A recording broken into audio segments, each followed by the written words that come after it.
pesquisas mostram que o azul é a cor preferida de todo mundo, é a cor universal, homens e mulheres. A maioria esmagadora, quando vai falar qual é a sua cor preferida, fala que é o azul. E acredita-se que isso é por quê? Porque o azul é a cor mais fácil de você encontrar em qualquer lugar do mundo, em qualquer situação que você estiver, basta olhar para o céu.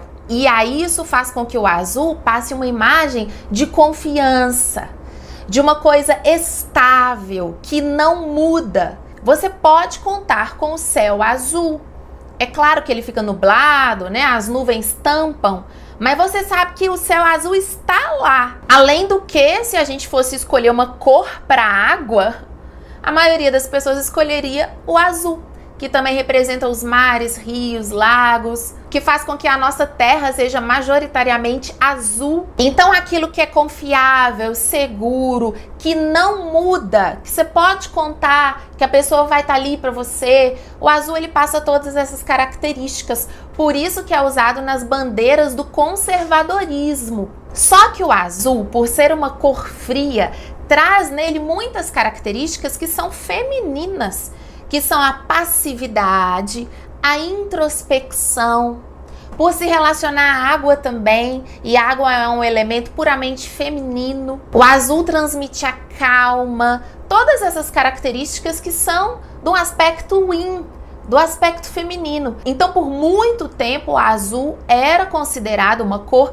feminina e o vermelho era considerado uma cor masculina. Depois, devido a um evento X, um evento específico, o vermelho passa a ser considerado uma cor feminina e assim o azul se torna uma cor vista como uma cor masculina. Quando a humanidade muda a sua perspectiva, a simbologia das cores também é transformada. Então, quando a gente chegar lá na cor vermelho, você vai entender o que provocou essa mudança. Lembra que na parte 1 do vídeo eu coloquei que o branco é uma cor que abre a comunicação para todo mundo?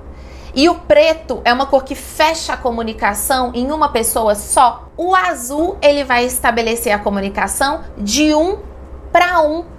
Por isso que muitas empresas de consultoria ou de bancos que vão dar conselhos utilizam o azul. Quando o gerente do banco veste azul, inconscientemente ele está passando para você aquela mensagem de que é confiável aquilo, que ele está falando só para você, que ele não vai abrir isso para todo mundo. Então a comunicação 1 a 1 é muito valorizada através do uso do azul. Assim como o branco, que está presente nos alimentos light, diet, o azul também.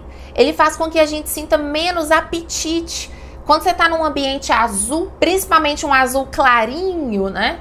Aquilo provoca em você uma inibição do paladar, do apetite. Então não é uma cor estimulante, pelo contrário, é desestimulante. E isso também pode ser atribuído à falta de alimentos azuis, né, na natureza. Você não relaciona o azul a comer. Um exemplo muito interessante do uso do azul é nas companhias aéreas. Por quê? O azul passa aquela mensagem de que vai ter um tempo bom para você voar.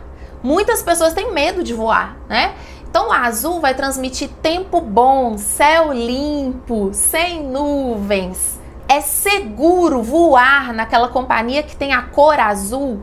E sabendo disso, nós temos uma companhia que não somente usou a cor, mas colocou a cor inclusive no nome, Azul Linhas Aéreas, para transmitir de maneira reforçada que é confiável voar pela Azul, que o tempo sempre estará limpo quando você voa de azul. Por mais que racionalmente você sabe que o tempo não tem nada a ver com o nome da companhia, de uma forma subliminar é essa mensagem que você recebe. As empresas de tecnologia aí, como a Samsung, a HP, elas utilizam o azul para passar exatamente a questão de segurança. Ó, aquela impressora HP, ela vai sempre funcionar, você pode contar com ela. Então o azul está presente na tecnologia ou em outros produtos e serviços que querem passar essa confiança e essa responsabilidade. Mas também é a cor do bom sono, de uma boa noite de sono, do relaxamento, da tranquilidade.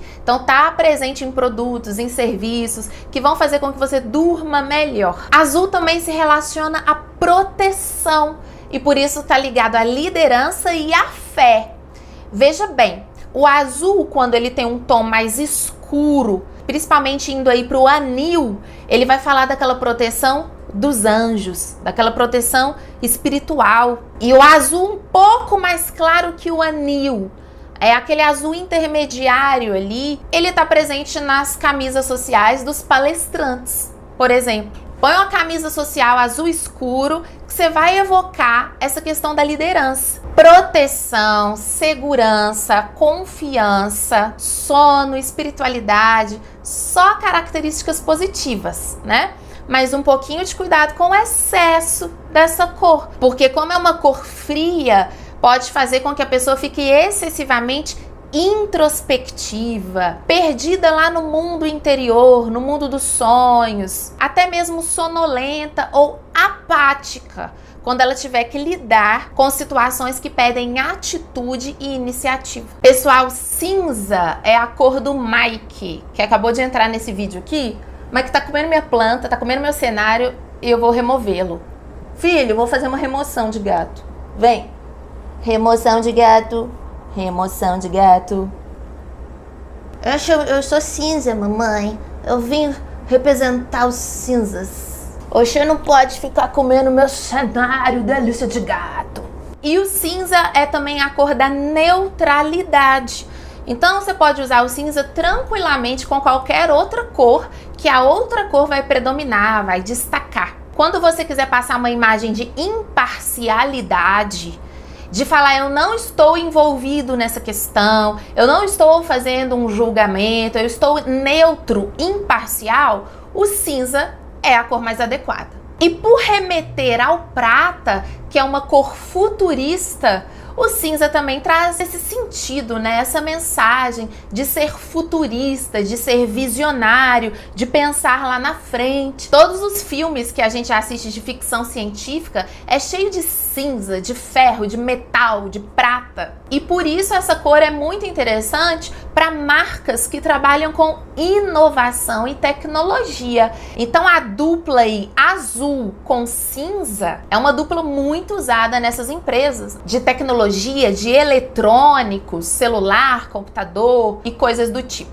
E aí, exatamente por passar essa mensagem de neutralidade, muitas vezes passa também a imagem de um profissional responsável e até mesmo uma pessoa de sucesso. Por quê? Porque muitas vezes o sucesso está relacionado àquela pessoa que não é refém das emoções. Nós temos vários tipos de imagem de sucesso, né? Mas naquele ambiente ou naquela situação em que o sucesso estiver relacionado ao controle, ao equilíbrio, à ponderação, o cinza é muito bem-vindo, porque ele fala de nunca cair em extremos. Não é preto, não é branco. Então, ele passa essa coisa do equilíbrio, da dose certa de cada coisa. Então, começa a observar que o cinza está muito presente nesses veículos de comunicação, onde o jornalismo é aquele jornalismo que precisa ser visto como um jornalismo equilibrado e imparcial. E por ter essa característica de ser neutro, e enfatizar as outras cores muito mais do que ele mesmo, cinza também vai mostrar o quê? Resiliência, adaptação às situações, aos ambientes. Só que aí a gente tem um outro lado, visto num aspecto mais negativo do cinza, que é o quê? Uma coisa que não é nem preto nem branco, não é nenhuma coisa, não é nem outra, não se posiciona nunca, não tem força, vai também passar o quê? Falta de interesse. Eu tenho outras roupinhas cinza, mas eu escolhi essa blusa justamente por isso, né? Que ela vai falar aqui 0% interesse. Então o cinza passa exatamente essa mensagem quando é usado em excesso. Ou se você utiliza o cinza, mas você tá de mau humor, aquilo também vai acentuar essa mensagem. Aquela pessoa blasé, né? Aquela pessoa que não se interessa, que não tem energia para nada. Muito cinza no ambiente pode levar a preguiça, letargia, só vontade de ficar deitado. E isso porque alguns elementos da natureza que tem a cor cinza falam de fim, de uma coisa que está acabando, que está deteriorando, que está perdendo a energia. E um dos maiores exemplos é a própria palavra que traz essa cor, que são as cinzas. O que são as cinzas de uma coisa? É quando aquela coisa já morreu, já perdeu a vida, já acabou, quando o fogo que acendia a chama já apagou. Então, depois da festa, da energia do carnaval, vem a quarta-feira de cinzas. Quando o céu tá cinza, você traduz isso como um mau tempo. Porém, como a gente vem percebendo aí, que as cores e os símbolos também sofrem alterações conforme a percepção do homem vai se alterando. Hoje em dia, os elementos na decoração que são considerados como coisas inacabadas estão sendo enaltecidos, né? Têm sido enaltecidos aí na decoração industrial, por exemplo. O que é uma parede de cimento queimado? É uma parede que não passou por um revestimento, aparentemente, né, que ela tá inacabada, ou um piso que tá inacabado, mas isso é colocado em evidência hoje em dia como uma decoração futurista, uma decoração minimalista. Ainda dentro da decoração industrial, além da parede de cimento queimado, os canos, os tubos onde passa a fiação elétrica do teto, ele é exposto. Você não tampa mais aquilo. Então, o inacabado hoje em dia é visto como uma coisa bonita, decorativa. E além da decoração industrial, o cinza está muito presente na decoração minimalista. Porque tanto o industrial quanto o minimalista, e principalmente o minimalista, vai fazer referência ao futuro. E no futuro, menos é mais. Quando a gente pensa em vermelho, a gente pensa em uma cor muito forte, muito poderosa. Isso porque o vermelho ele tem uma associação muito forte com o fogo e o sangue. Quando a gente pensa em sangue, a gente pensa em guerra, em luta, em conflito, em agressão, em sobrevivência. Mas a gente também pensa no amor, nos fortes vínculos, né? Vínculos de sangue, doar o sangue, considerar aquela pessoa que a gente ama um irmão de sangue. O coração também é um símbolo do amor e ele vem na cor vermelha. Mas o fogo, que também é um desses elementos naturais que se relaciona com a cor vermelha, vai falar de quê? Transformação. Então, quando você usa o vermelho, você tá falando assim que nada vai ficar como estava, que você vai mudar tudo, que você vai radicalizar, que você tá ali para revolucionar e transformar. O vermelho também é a cor do primeiro chakra, que vai falar de sobrevivência, de materialidade, de sexualidade. Então essa cor se relaciona muito também com os nossos instintos mais primitivos. E aí vai falar do erotismo, da sexualidade, da sedução. Num aspecto mais negativo ou excessivo, vai falar daqueles impulsos que você não controla, né? Então dos vícios, das coisas proibidas e até das coisas tidas como imorais. O que acontece quando a gente fica muito nervoso?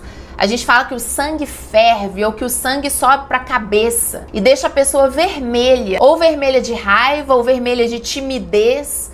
Então o vermelho ele está relacionado às emoções fortes. O vermelho está presente em bandeiras políticas ou em causas que vão lutar para revolucionar, para transformar as coisas. Quase nunca você vai ver o vermelho numa situação de alguém que quer conservar, que quer proteger, que quer preservar. O vermelho vem para quebrar os paradigmas. E se antigamente o vermelho era visto como uma cor masculina, devido a essa energia yang da ação, né, da atitude, depois do marco que foi a luta dos direitos das mulheres, o vermelho passou a se considerar uma cor feminina, né? Daí a importância da gente entender que as cores, que os simbolismos também mudam de acordo com a consciência da humanidade ou com a mudança do olhar das pessoas. Hoje, quando você pergunta qual cor é masculina e qual cor é feminina, simplesmente numa pesquisa de conceito psicológico, você vê que a grande esmagadora maioria das pessoas vai falar que o vermelho é feminino e que o azul é masculino, coisa que antes era o contrário. O vermelho também é a cor do dinamismo, né, gente? Está associado muito a uma pessoa proativa, dinâmica, com muita energia. Por isso que a Coca-Cola utiliza o vermelho. É um dos motivos, né, da Coca-Cola utilizar o vermelho. Porque quando você toma Coca-Cola, você fica agitado, você não fica calminho. Então você quer tomar Coca-Cola para ficar acordado, para ter energia, para dar um gás? Já o Sprite, por exemplo, sabendo disso, colocou o verde na sua marca e colocou um conceito diferente no seu slogan. Ele fala o quê? Imagem não é nada, sede é tudo. Porque, como a gente já viu na parte 1 desse vídeo, o verde vai falar de matar a sede, de refrescar. Então, o que o Sprite está falando? Coca-Cola pode ter uma imagem forte, mas imagem não é nada. É o Sprite que mata a sua sede quando você precisa. Então o vermelho não é nada, o verde é tudo. É isso que ele tá falando. Quando você vê a cor vermelha, aciona em você um desejo de fazer alguma coisa imediatamente, rápido. Então quando aquela promoção vai acabar, o botãozinho geralmente é vermelho. Vermelho também tá ligado à vitalidade, energia, adrenalina, fazer o sangue circular. Então, na cromoterapia, essa cor é utilizada para pessoas que estão com desânimo e melhorar o funcionamento do coração, da circulação no geral. Usar o vermelho na roupa vai mostrar que você é uma pessoa autêntica, mas que você está ali também para contrariar algumas ideias que são colocadas, que você não vai concordar com as coisas que estão sendo ditas. E você vai chamar muita atenção, né? Um pontinho vermelho no meio de qualquer cor vai se destacar. Então use o vermelho se você quiser chamar a atenção dessa forma, com uma posição muito autêntica e de certa forma revolucionária. Já o vermelho mais fechadinho, no tom de vinho, no tom de bordô, vai passar uma imagem de requinte, sofisticação, elegância. Era a cor que os reis, as rainhas usavam, né? Mas nesse tom mais aberto do vermelho, pode passar a imagem de uma pessoa muito impulsiva e, portanto, muito volúvel. Pessoas impulsivas conseguem começar coisas, mas têm dificuldade para continuar, para perseverar, para ter calma, para colocar as coisas em dia. Então, pode não ser uma cor tão interessante assim para determinadas entrevistas de emprego. Por exemplo, se aquela empresa quiser que o funcionário seja mais disciplinado, mais calmo, que use mais o raciocínio lógico, não é uma das cores mais indicadas nesse caso. O laranja está entre duas cores muito fortes, né, de muita personalidade, que é o vermelho e o amarelo. Então ele traz essa energia, essa força do vermelho, mas sem tanta agressividade, porque traz também a felicidade, a alegria do amarelo. E isso faz com que o laranja se torne a cor da diversão. Então, se você quiser criar um ambiente para as pessoas socializarem, bater papo, conversar, o laranja é uma cor muito indicada. Você vai ver aí, geralmente, o laranja e o azul em uniformes escolares, por exemplo. Eu mesma estudei numa escola que no uniforme era laranja e azul. Porque o laranja vai falar que naquela escola você vai encontrar diversão, você vai fazer amigos, você vai se entrosar com todo mundo, você vai ter uma experiência divertida, alegre, sociável. E exatamente por trazer essas características que o laranja é a cor dos jovens, né? É a cor dos jovens, esses meninos jovens, antenado nas coisas, né? E aí você vai encontrar o laranja, então, em várias marcas e empresas divertidas, como a Nickelodeon, por exemplo. Super jovem, super divertida, quer transmitir essa imagem. A Nickelodeon tem os prêmios Nick, que também é laranja e que mostra essa participação, esse engajamento dos jovens votando nos seus artistas favoritos. O laranja, assim como o vermelho, também abre o apetite, estimula o paladar, faz você ter vontade de comer. Então, o laranja é muito usado nos restaurantes, nas paredes dos restaurantes. Só que geralmente você vai ver o laranja em tons um pouquinho mais fechados, um pouquinho mais terrosos, ou num tom mais pêssego, que são tons que não vão deixar as pessoas tão agitadas. Então, ainda estimulam o apetite, mas freia um pouquinho o excesso de energia que essa cor provoca. O laranja também oferece uma visibilidade muito grande, até mesmo na noite. Então é muito usado também placas de sinalização, placas de perigo, nos uniformes dos garis, né, e de todo mundo que trabalha com algo que precisa ser facilmente, imediatamente detectado. O laranja é muito usado. Porém, essa cor foi usada tanto na publicidade, mas tanto, que as pessoas começaram a se cansar. E aí começou a ter o efeito reverso.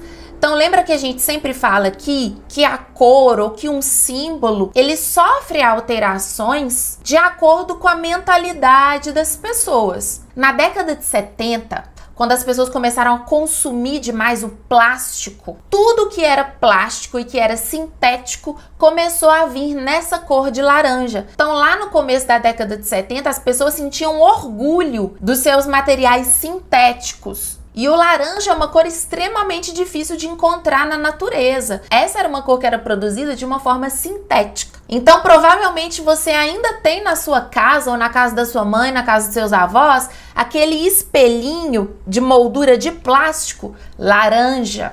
Ou aquele espremedor de laranja, laranja. Só que por ter sido usado demais, ter sido explorado demais na publicidade, ter sido usado demais nos materiais sintéticos, nos plásticos, o laranja começou a ser associado com uma coisa barata, uma pechincha ou até uma coisa de má qualidade. Então, laranja não é uma cor associada ao status, ao luxo e ao prestígio. Tanto que as pesquisas mostram que, se você perguntar para as pessoas qual que é a cor mais visível à noite, a maioria das pessoas vai falar que é o laranja. Mas então por que a maioria dos carros não é laranja?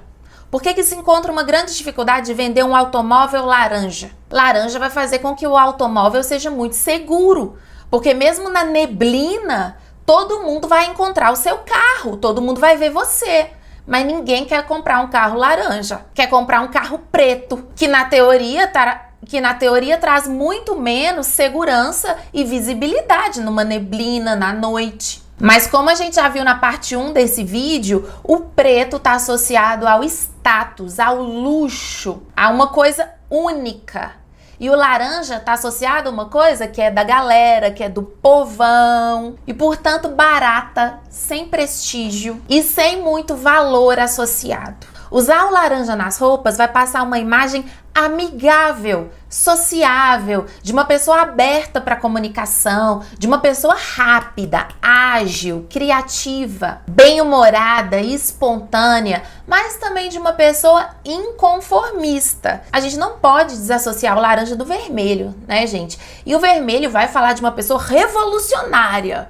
O laranja tem essa expressão mais atenuada, mas ainda vai passar a imagem de uma pessoa que não se conforma facilmente com tudo que é colocado. Se você quiser se destacar, mostrar que é uma pessoa bem-humorada, divertida, leve, criativa, use o laranja. Só um pouquinho de cuidado naquelas situações em que é necessário transmitir uma mensagem um pouco mais madura, porque o uso excessivo do laranja pode transmitir a imagem de uma pessoa bobona, que brinca muito, mas que não é levada a sério. O marrom é a cor mais rejeitada.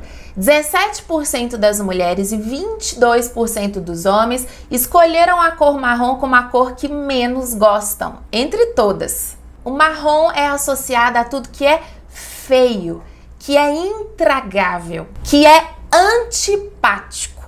Está relacionado à sujeira, está relacionado aos excrementos, as coisas que apodrecem, que decompõem, a estação do ano em que as árvores perdem a exuberância, né, das suas folhas, das suas flores e ficam secas. Se relaciona com a pessoa que tem pouca capacidade intelectual, vulgo burrice. Nossa, que horror, né? Por que as pessoas ainda usam qualquer coisa que seja marrom, vestem roupas marrom, colocam marrom na decoração? Será que não tem coisa boa nessa cor? É claro que tem. É porque nessa cor eu escolhi começar com o lado negativo da cor. Mas é óbvio que tem coisas boas, coisas que nos atraem nessa cor. A gente precisa entender que esse primeiro contexto negativo aqui está muito associada até a Idade Média, porque o marrom, gente, era a cor dos pobres, era a cor dos camponeses, das pessoas que não tinham recurso, até mesmo dos escravos, dos mendigos.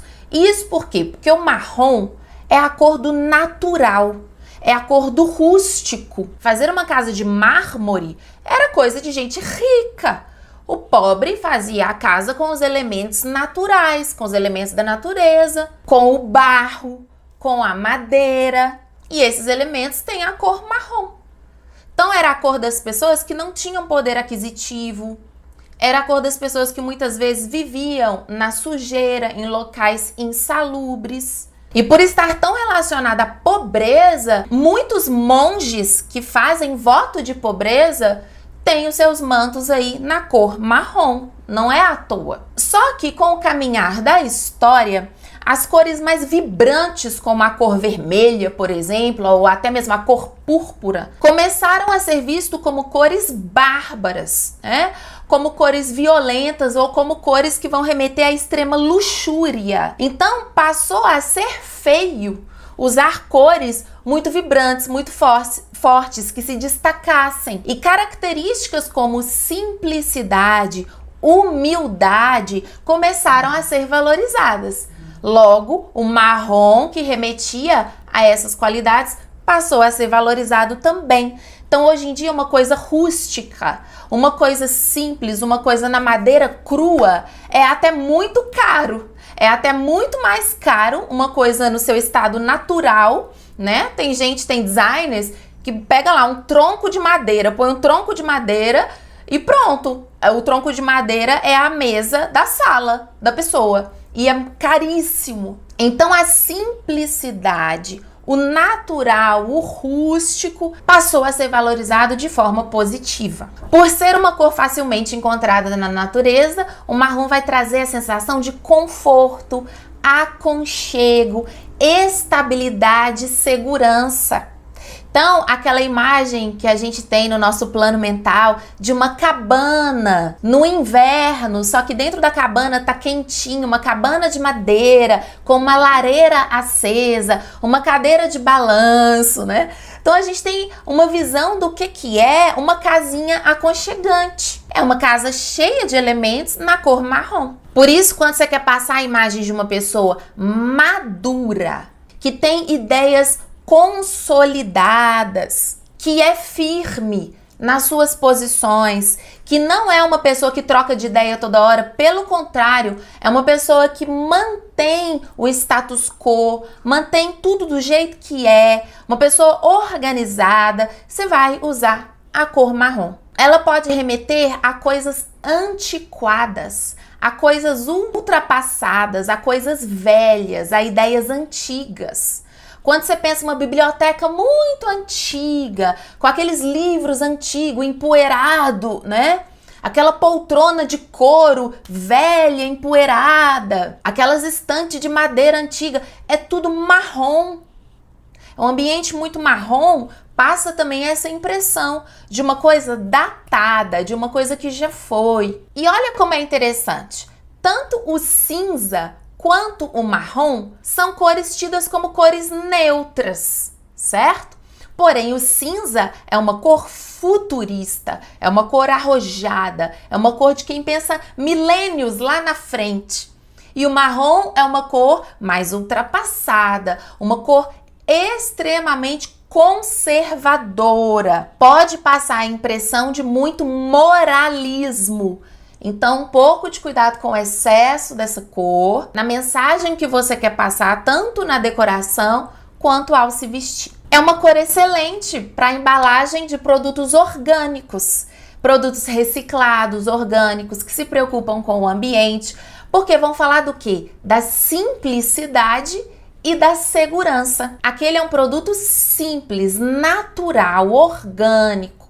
É um produto descomplicado de você usar. E também é um produto seguro, que não vai ter ingredientes sintéticos, artificiais ou tóxicos, né? Use o marrom para passar uma imagem de uma pessoa segura, simples, organizada, confiável, com aquele cuidado de não transmitir a imagem de uma pessoa séria demais. Gente, existe uma diferença entre o roxo e o violeta. O violeta é uma cor única, é uma cor que tem o próprio espectro.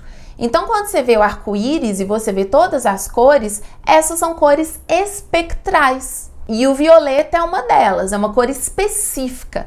Já o que a gente chama de roxo é o que a gente obtém misturando vermelho com azul. Qualquer faixa aí, qualquer nuance, qualquer tonalidade que você encontre misturado vermelho com azul, pode se chamar de roxo. Então, vou colocar aí para vocês a diferença, ó. O violeta, que é uma cor única, específica, e o roxo, que podem ser essas nuances aí das misturas de vermelho com azul. Só que para a gente trabalhar a psicologia das cores, nós vamos considerar as duas cores, tanto o roxo, que são várias cores aí, quanto o violeta, que é uma cor única, porque elas passam uma mensagem muito semelhante, muito parecida, tá bom? Então você sabe que o violeta é a última cor do arco-íris, porque acima do espectro do violeta, as cores não são mais visíveis. Até onde o nosso olho enxerga é o violeta.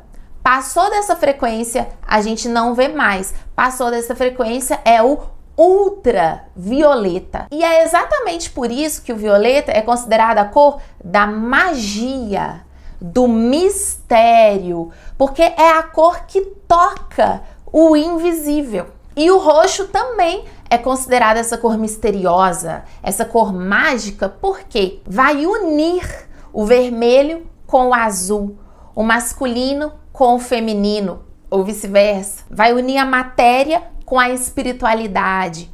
O roxo e o violeta são as cores que fazem com que tudo seja possível, até aquilo que a gente não vê, até unir polos opostos. Ao mesmo tempo que é uma cor que remete espiritualidade, magia, mistério, fé, é uma cor que vai falar de vaidade e de luxo. Nessa cor você vai encontrar sempre os opostos tentando se conciliar. O roxo ou púrpura era uma cor muito usada pelos nobres, pela realeza, nos seus mantos, né, dos reis, das rainhas. Está na embalagem de produtos cosméticos. Uma marca que trabalha muito isso é a Eudora, né? O preto com o roxo, com o púrpura, então, vai falar de luxo do luxo do luxo. É um espectro também muito agradável para os olhos, né? Então, você vai encontrar em clínicas de estética, em spas também, embalagens de produtos que sugerem que você tenha esse autocuidado para você relaxar, para você fazer uma automassagem. Vai percebendo como tudo é roxinho,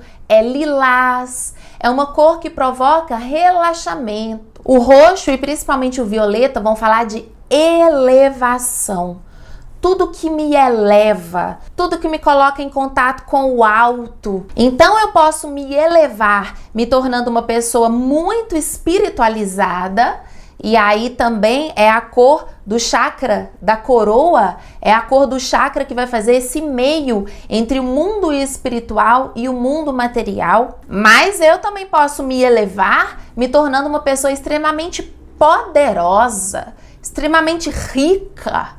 Então tem a elevação que vai remeter ao luxo e à ostentação. Posso me elevar espiritualmente, mas também posso me elevar na matéria. E é isso que o roxo e que o violeta dizem. Por isso, se você quiser passar uma mensagem de uma pessoa luxuosa, né? Mostrar toda a sua riqueza aí, você vai usar o roxo com acessórios dourados. Mas se você quiser passar a imagem também de uma pessoa misteriosa, sedutora, mas não um tipo de sedução vulgar ou literal, não. Uma pessoa que tem poder magnético de atrair sem fazer esforço.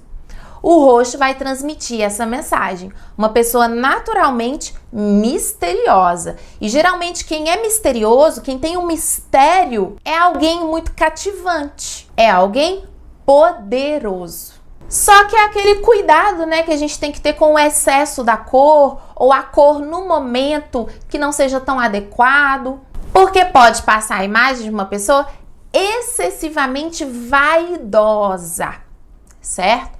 E remeter muito ao ego, numa situação que pede que ela seja mais neutra ou que ela esteja mais aberta para a comunicação. Porque o roxo não é uma cor que abre a comunicação horizontal entre as pessoas. A comunicação é com o alto. Você tem um objetivo, esse objetivo é se elevar tanto espiritualmente quanto na matéria, e você não vai medir esforços para conseguir alcançar esse objetivo. Portanto, o roxo e o violeta são as cores da comunicação intrapessoal e não interpessoal. Bom, pessoal, esse foi o nosso segundo vídeo do Psicologia das Cores. Tá muito engraçado, parece que são duas pessoas diferentes. Parece que foi uma outra pessoa que fez a parte 1, outra pessoa que fez a parte 2. De tanto tempo que levou. Mas está entregue com muito carinho para vocês. E se você quiser se aprofundar mais ainda, além de compreender o uso das cores, você vai aprender sobre o uso das formas. O que significa formas arredondadas, formas quadradas, pontiagudas, curvilíneas, associadas ao uso do arquétipo certo. O arquétipo certo nas cores, nas formas, na decoração, na sua vida afetiva, financeira, na sua realização pessoal. Nós vamos fazer um estudo profundo aí dos arquétipos para entender de fato essas forças e como aplicar na vida prática para ter resultados práticos. É o nosso maravilhoso curso prático de arquétipos. E para você que acompanhou esse vídeo até aqui, eu vou deixar essa surpresa especial para você se inscrever no curso prático de arquétipos nessa condição especial aqui, tá bom? Um beijo para você, te vejo lá e até a próxima.